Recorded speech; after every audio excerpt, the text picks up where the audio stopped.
fans! Welcome to the Sailor Moon Fan Club podcast. I'm your host, Victoria L. Johnson, and I'm here with Victoria Tran. She's the community director for Inner Sloth, which publishes Among Us, and she's co-organizer for Game in Color, an effort to support and amplify game developers of color.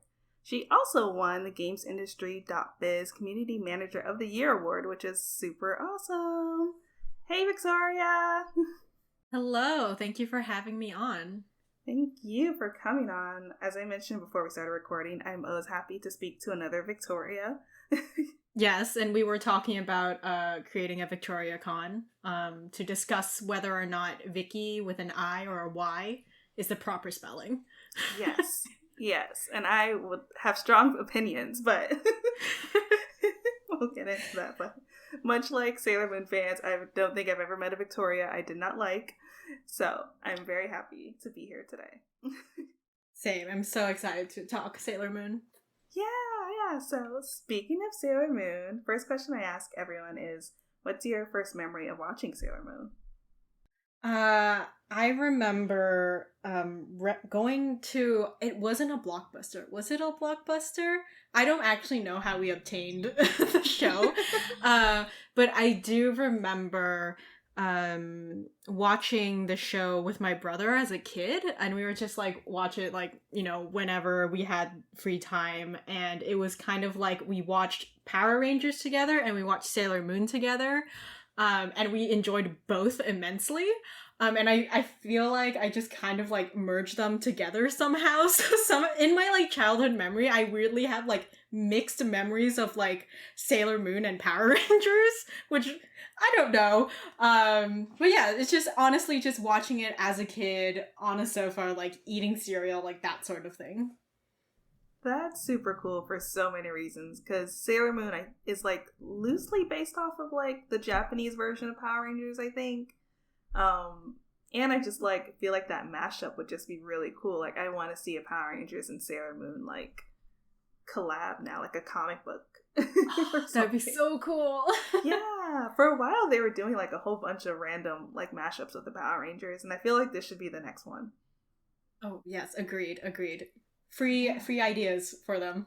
Yes, just take it. Just make me a happy fan. Give me more Sailor Moon content. That is so cool though, because I love that lineup too, because I used to also watch Power Rangers, but I think I came on like Saturdays and I watched Sailor Moon during the week, and I don't know if like these like times when I was watching both intersected, but I was definitely a fan of both at some point in time. Yeah, that is super cool. How did you feel? What were you thinking like as you're watching this with your like cereal? Like how I felt watching Sailor Moon? Yeah. Like, take me back. Like, what were you feeling? Oh, yeah. So, I guess, and like, I mean, I feel like this is like not, you know, the most original thought, but it was just really cool to see like a group of girls just like kick ass. And it was the best thing in the world. And they did it in like the most aesthetically like beautiful way. And as a kid, I think it was really nice to see like a show that, you know, embraced like, you know, being very feminine, or, you know, whatever we consider quotation mark traditionally feminine in that sense, and like, you know, aesthetically pleasing, but also pretty much, you know, defeating like evil monsters, which by the way, now that I like look back on it, the monster like characters, so strange. Like just like monsters made out of tires or something, and I was like, oh, I didn't question this before. But you know, like that whole thing about strength with each other, and also Sailor Neptune and Sailor Uranus like being together, and I was like, oh my god, I love this so much. It was everything.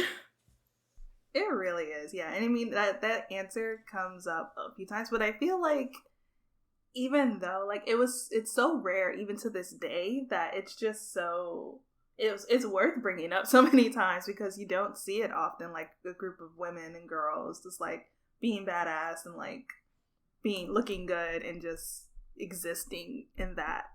So yeah, right. And they all just had like their distinctive things, and it never to me anyway, like it's been quite a while since I've watched it, admittedly, but like to me it never felt like I was like I was sold to like a trope, like as in like I couldn't relate to some of them, like, you know, I could relate to so many different parts of like each of the Sailor Scouts that it was just, I never felt like I was, you know, married to one and I could only, you know, love one. I could like love so many of them.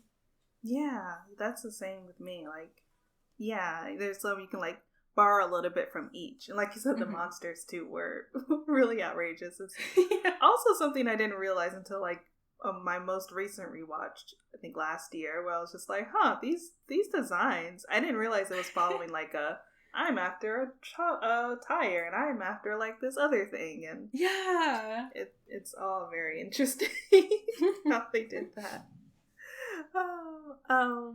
Did you have a favorite Sailor Scout?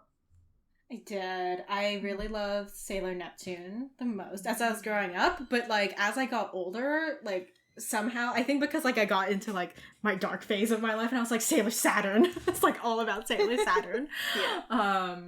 But yeah, no, I think the Outer Senshi Warriors were definitely some of my favorites. But I think Sailor Neptune has a special place in my heart. Yeah, I love Sailor Neptune. She's also one of my favorites. She's just so cool, I think. It is. Like, I think that was what it was. I was just like, gosh, she's just so cool and calm and ugh. And then like I remember like there was like a swimming, like didn't she have like a race against Sailor Mercury and like a swimming, and I was like, oh, this is the best. It's like, yes, the two like water ones just working together. I do. It was great. That was really great. Yeah, that was a really good moment. Yeah, and then Sailor Saturn, just I feel like she's like everyone's secret fave somehow. Like, you know, like she's like the people's fave. No, maybe Sailor Jupiter, but I feel like a lot of like, I don't know, Sailor Saturn's just like really cool and just like badass, like the epitome of badassery.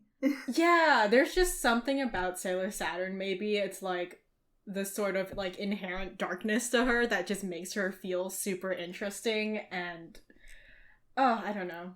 Also, her weapon's really cool. That is true. Yeah, it's like a glaive. Like, oh my god, I want one. Like I always want one. Like it just feels like power. Yeah, exactly. Yeah, totally get that. Yeah. Oh man. Well, these are amazing faves. I always approve everyone. So even though I have no power at all, but that is cool. I want to talk a little bit about you. How did you get to become a community director? Yeah, so like in a sort of nutshell, I studied, so I grew up not thinking I would ever get into games or honestly anything in entertainment, like, or the gaming industry at all, because I grew up like just like with a very traditional, I guess, like Asian upbringing where it's like you're gonna grow up, you're gonna get into healthcare or something similar to that. So that was kind of the trajectory I was going into. I was in university to do healthcare PR, so I have a degree in sociology and a double minor in communications and the social studies of medicine. And then after I graduated, I had like that post-graduation like angst / breakdown where I was like, I don't want to do this. I genuinely don't. I hate this. Which was terrible, but also great because at that point I was like, I'm at rock bottom. What is there to lose? So what I ended up doing was just like literally just Googling like cool jobs or like jobs in like tech, or like just like looking up literally anything that I was vaguely interested in. And I love games, so I started looking into that, and I was like, oh yeah, there's so many like marketing jobs in games. So I started applying for them, like just applying for a ton. I got rejected by like most of them except for one. And I ended up working there for a bit, and it was a games outsourcing company. So I worked for a very large mobile game doing like their community management, a little bit of content creation, a little bit of customer service. It wasn't great, but it was kind of my foot in the door.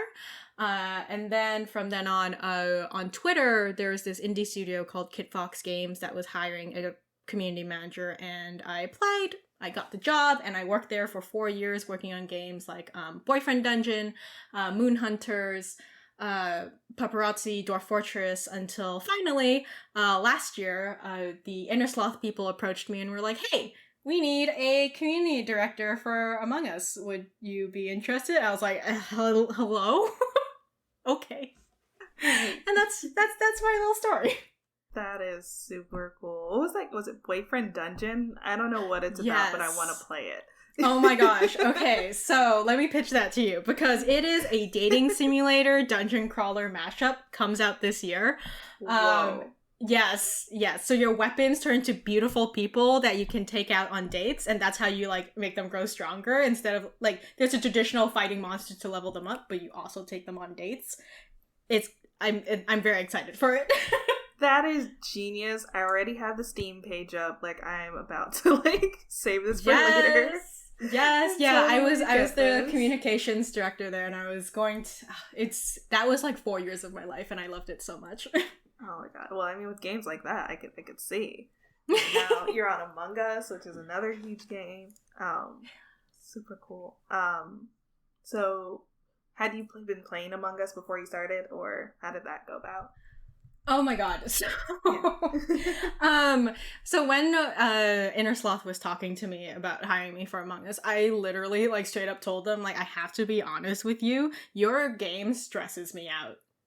I am so bad at Among Us. It makes me anxious. If I'm the imposter, I'm like, God, no, I don't want this.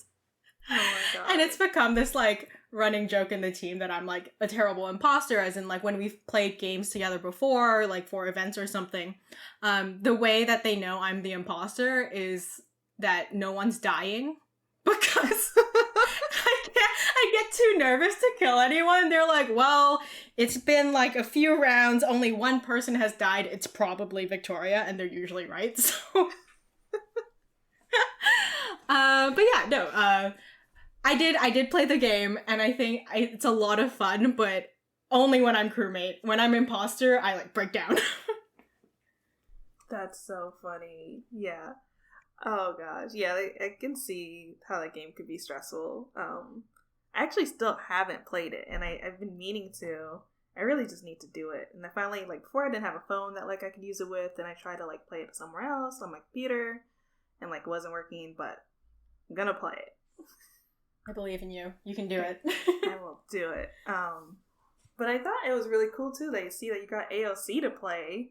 How did that come about? Yeah.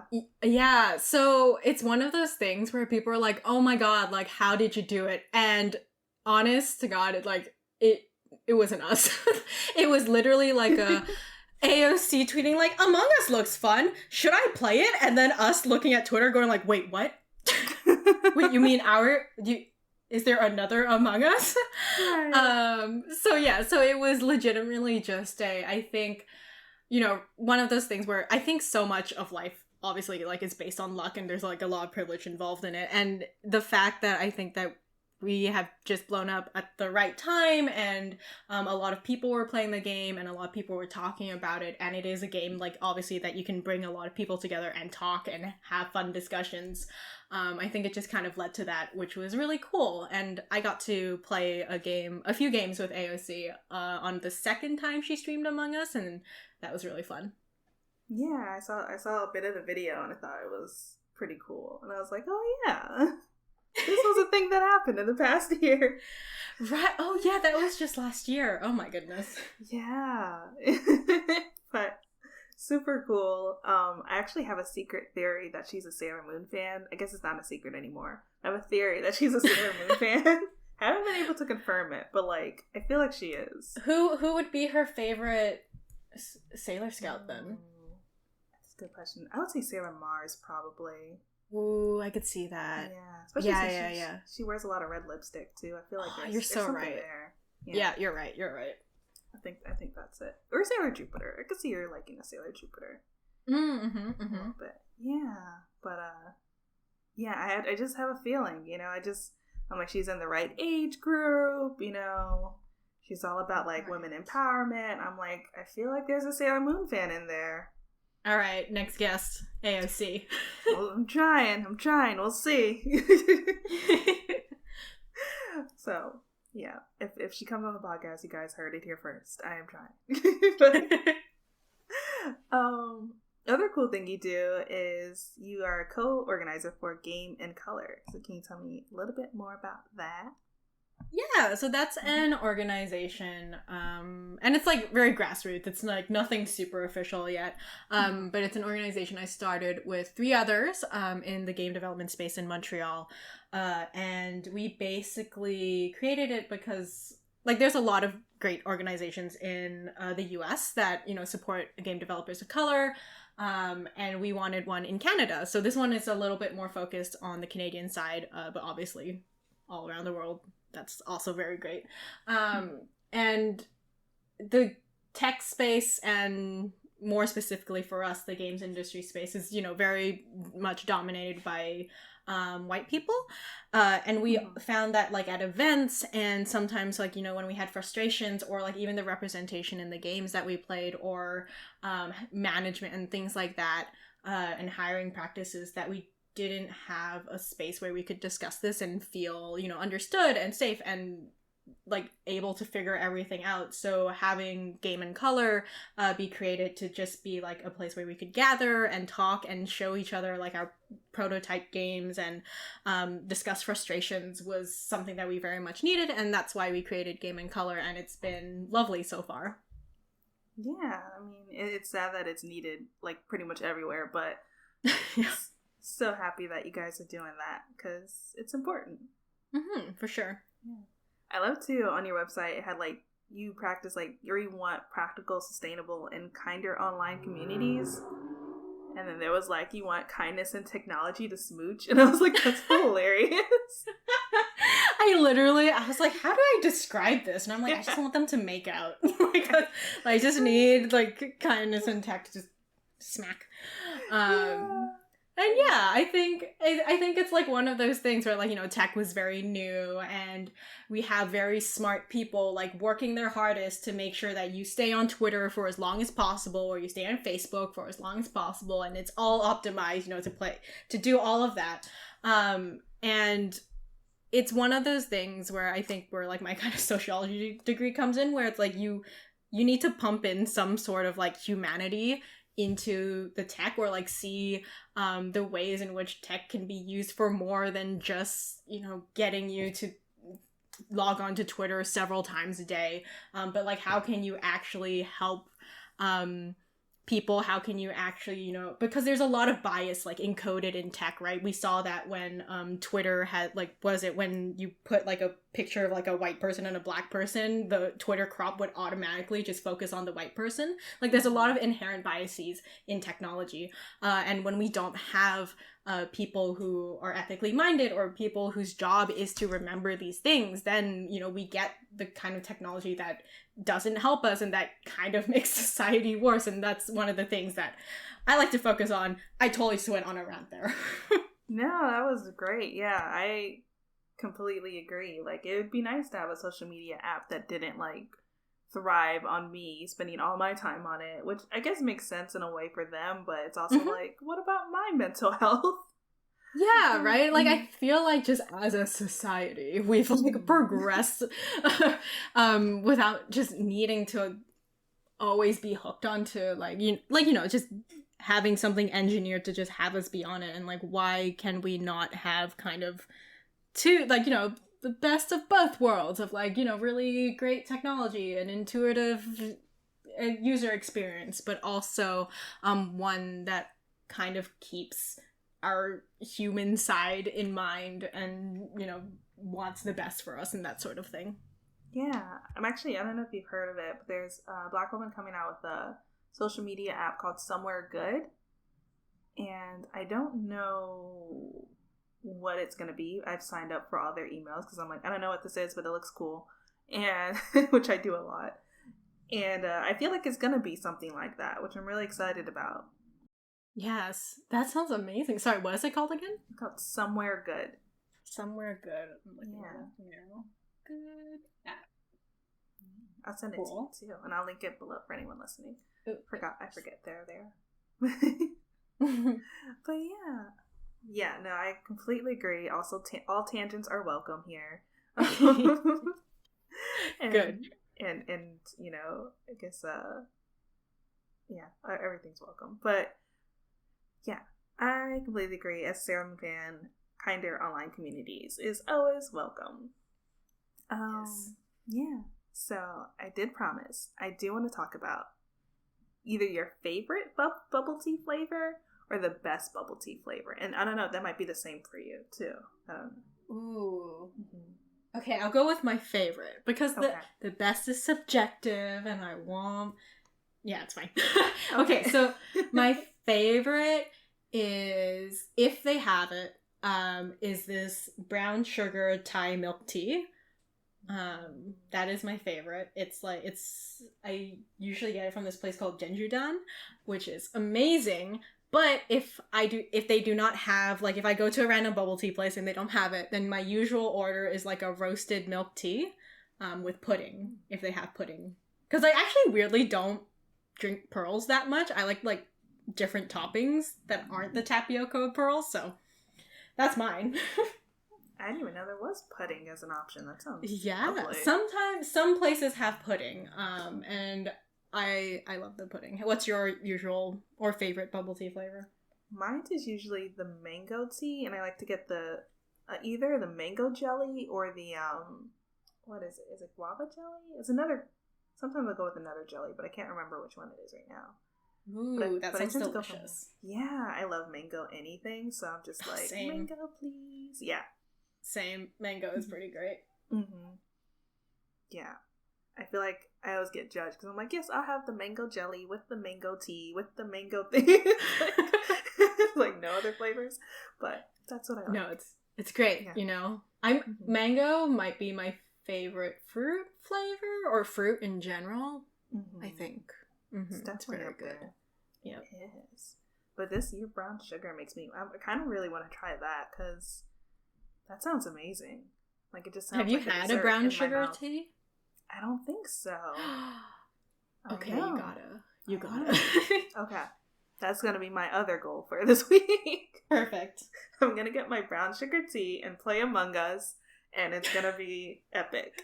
See that it is. This is like full Victoria energy, you know. You do that, I will rewatch Sailor Moon and drink my mango tea with mango jelly, and it'll be perfect. Oh my god, I love this. I love this so much. We just have like at VictoriaCon, we should just have an area of bubble tea and anime and like video games. Oh, that'd be so good. That would be amazing. Right? Yes. Perfect. It'd be like our quiet room. It's just like, just go in here and drink bubble tea and play video games and watch anime. Yes. Yes. Amazing. We're going to make it happen. Yes. I'm getting more and more excited for this idea. Speaking of anime, though, do you have any other favorites that you like? Oh my god. Okay, so. Ooh, exciting. So my it's hard to pick favorites, but okay. Currently, I am watching Jujutsu Kaisen, which is amazing. I think my like two favorite animes are Full Metal Alchemist Brotherhood and Mob Psycho 100.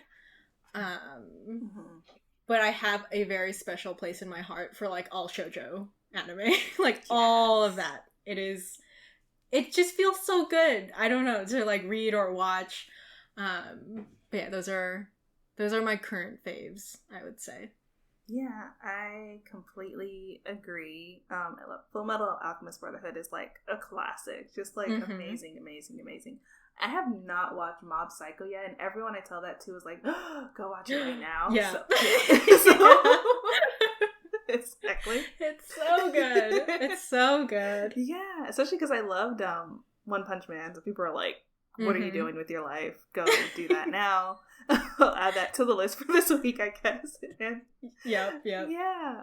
Oh, and then it's funny because like I always knew I would like shoujo, but I still haven't watched a lot. But I've been fixing that recently, and I watched like completely blanking out on the name right now, but it's something Peach. Something Peach. I might be getting it completely wrong too. It's with Peach Girl. Oh my god, it's called Peach Girl. Peach Girl. Yeah. I'll look that up. And I watched that one recently, and it was really Oh, good. Yes, this one. Yeah. Yes, this is super good. Yeah, and so I've been like on a shoujo binge of sorts. And Yes. so, Have you seen My Love Story? I haven't. My Love Story. That's also very good. Oh my god. Sorry, now this is just gonna go like... No, I'm just like seeing all the shows. There's also Kiss Him, Not Me. I don't know if it's an anime yet. Is it an anime? Yeah, it is. Or is it a manga? I don't know. Kiss Him, Not Me is so good. Ooh, I will look into this. I wrote both of those down. Yeah, because I realized because I watch K-dramas, and a lot of them are based off of shoujo as well. Mm-hmm. And so I was just like, well, if I love these, I'm probably going to like these anime. And plus, I like Sailor Moon. Yes. True. So, but though these ones are more like slice of life and less like... right. Yeah, any magical girl stuff. Yeah. Have you seen it? You've seen Madoka Magica, right? Yes. So the first time I ever saw that, I didn't know it was not just a magical girl anime. Like, I thought it was gonna be real happy. So I was like, oh, cool. Like my friend and I got ice cream. We're like, we're just gonna like sit and like binge watch it. It'll be great. You know, just have a chill time. And oh my god, we finished like the entire thing in one sitting, but it destroyed us. It was not a chill time. It was not a chill time.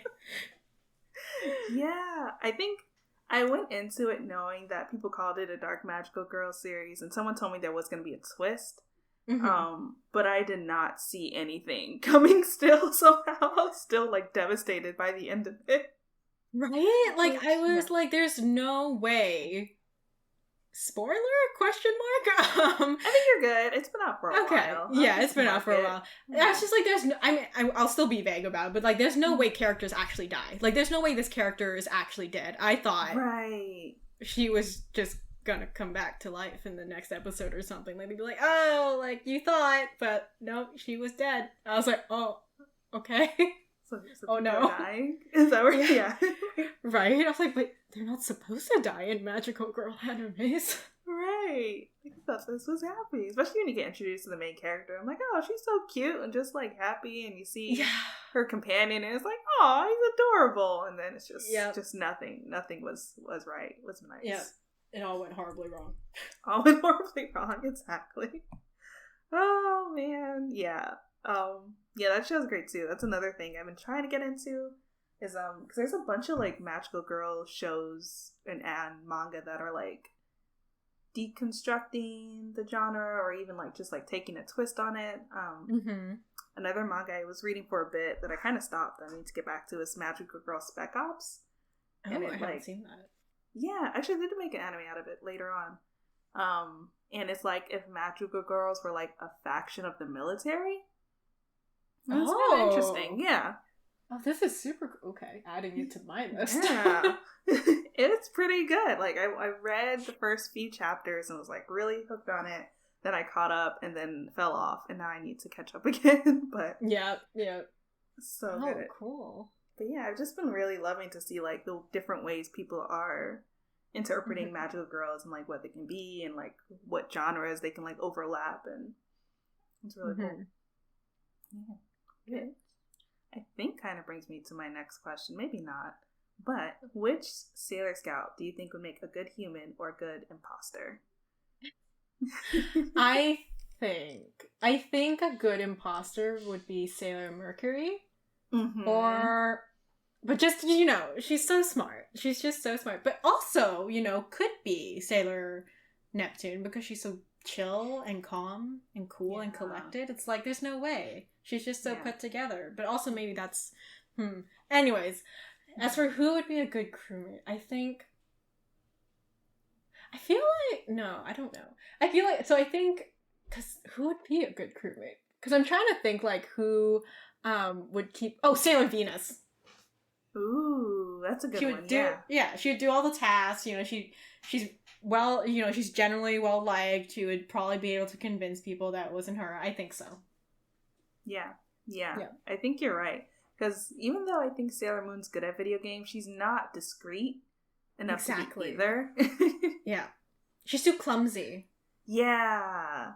And then I think Sailor Mars is just, like, loud. At least her anime version is, like, super loud. And, like, she's just gonna, like, get frustrated with something. Mm-hmm. Agreed. And I don't know about Sailor Jupiter, but she might be good at one or the other for a bit.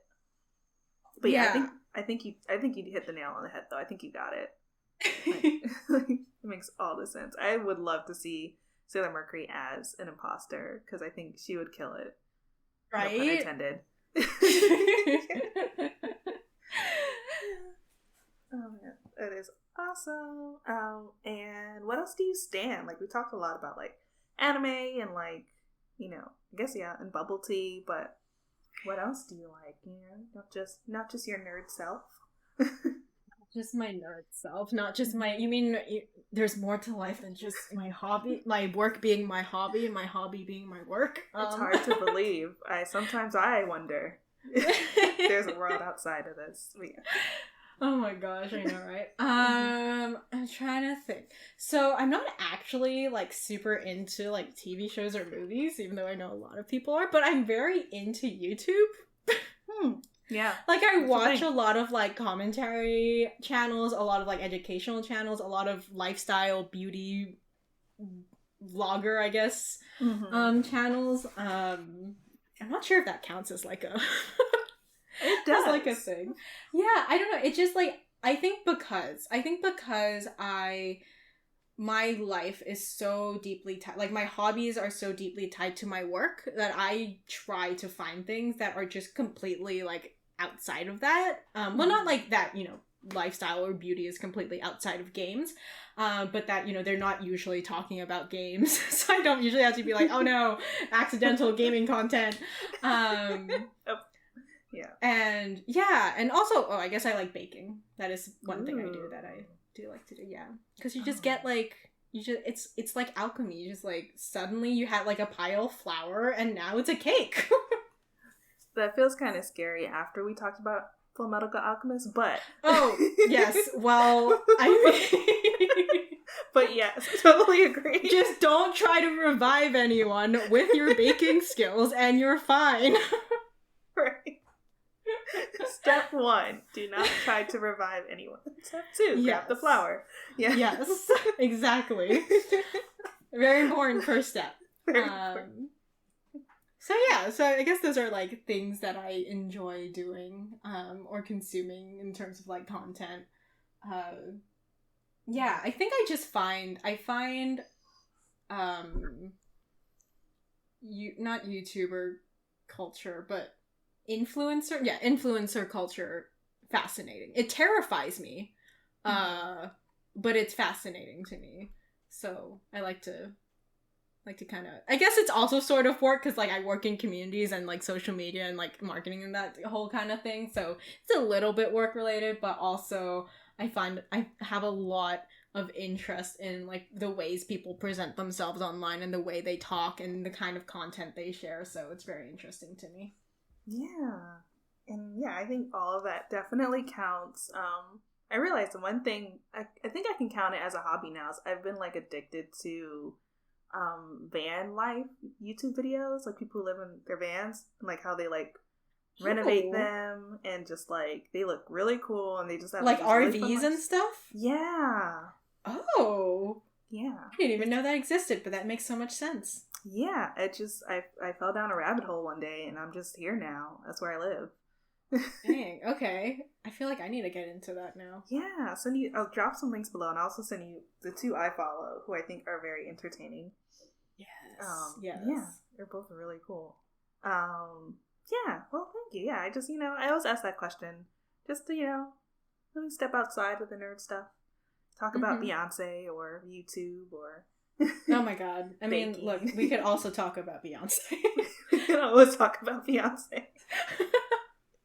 Absolutely. Where's the next album? No, you know what? I need a new album from Rihanna. Like, I've been waiting. Oh my gosh, yes. Yes. And it's sad because, like, she literally has dropped everything but an album. It's like makeup line, fragrance, clothes. And, like, it's all great. Like, it's all fantastic. And yes, like, you know, define yourself outside of just one thing. And it's great, but also, please, I just want One album. Just music. Yeah, I completely agree on both of them. I just want more music, you know, just more in general, but I will support along the way. True, it's true. Yeah. But back to you, because we also talking about you. Do you have any advice for someone who wants to be a community director for an amazing game like Among Us or a company like Innersloth? Yeah, I would say that when it comes to community work and social media work and all that kind of stuff, the things that I found the most useful was to just do things and fail terribly at them. Like that sounds horrible, but I found like a lot of the time, like people get really caught up in like, you know, waiting until it's the right time or it's the best moment, or, you know, there's always something in the way of like it's not perfect enough yet, and that goes for like the same thing with like social media campaigns, like, or community work. You see that a lot where it's like, oh, like I want to do this but it's not perfect yet, or it's not the right time, or I don't have the correct asset that I need to post this thing. And I found that a lot of things, like, you find out what quality means, what your voice is, what your values are, and what actually works in community management space and community directing, whatever it is, when you actually do the things and you figure out what went right and what went wrong. And failure is the best way to figure that out, because like when people succeed, there's often a lot of what people call like survivorship bias. You kind of like attribute things that didn't actually matter, but you're like, oh, that's why I was successful. It's kind of like, I don't know, random celebrities saying they were successful even though like it was a lot of luck and it was a lot of other things involved. So when you fail, it's like, is a clear indication of like steps or a path that went completely wrong. So you know that's cut off. So then you can explore different paths. So all that to say is that trying and doing the thing counts for a lot when it comes to community work. Yeah, I like that a lot. I think that's super important. Just trying, I think, is something we don't give ourselves a lot of credit to do, or we don't like, you know, give ourselves the space to kind of like try and like trial and error. Yeah, exactly. Yeah.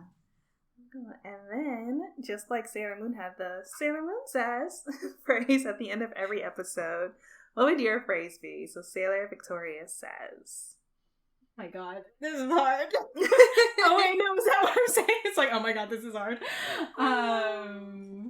I feel like my thing about failure would be, I guess it would be that failure means you're playing at your upper limits. So I hope you continue failing a lot more. I love that so much. And yeah, it's kind of like, I actually asked the advice question before this question on purpose because I feel like it gets your brain going. I'm like, all right. It's true. It helps. And what's next for you? What's video game are you playing or are you gonna play next? And where can people find you? The next video game I'm going to play is a mystery. I'm not sure yet. There's so many cool games coming out. And I am currently playing Pokemon Snap, so love it. Go deal with that. And there's other exciting things on the horizon that I cannot announce yet, unfortunately, but hopefully it will be, like, June is going to be a very busy month, and that's all I'm going to say. So keep an eye out on that. And if you want to, you can find me on Twitter at @TheVTran, or I'm also usually masquerading as Among Us Game on Twitter, or on TikTok at Among Us. And yeah, you can find me there, and also my website, victoriatran.com, where I write a lot about community management, a lot about my work, and just cool general advice stuff. Super, super cool. So be sure to check out Victoria at all her channels if you want to catch up with all the amazing things she's apparently doing in June. I'm super excited to see all of that. I'm just gonna be like, turn on my notifications. Yes. Once again, I am Victoria L. Johnson, host of the Sailor Moon Fan Club podcast, and you can find me at Miss Old School on Twitter and Instagram. That's Old School with a K. And you can find the podcast at Moonies Club on Twitter and Moonies_Club on Instagram. And we have merch at mooniesclub.com. So if you want some magical girl-inspired merch, you can head over there and get some. Wait, what? I didn't know that. I'm gonna get some. Yay!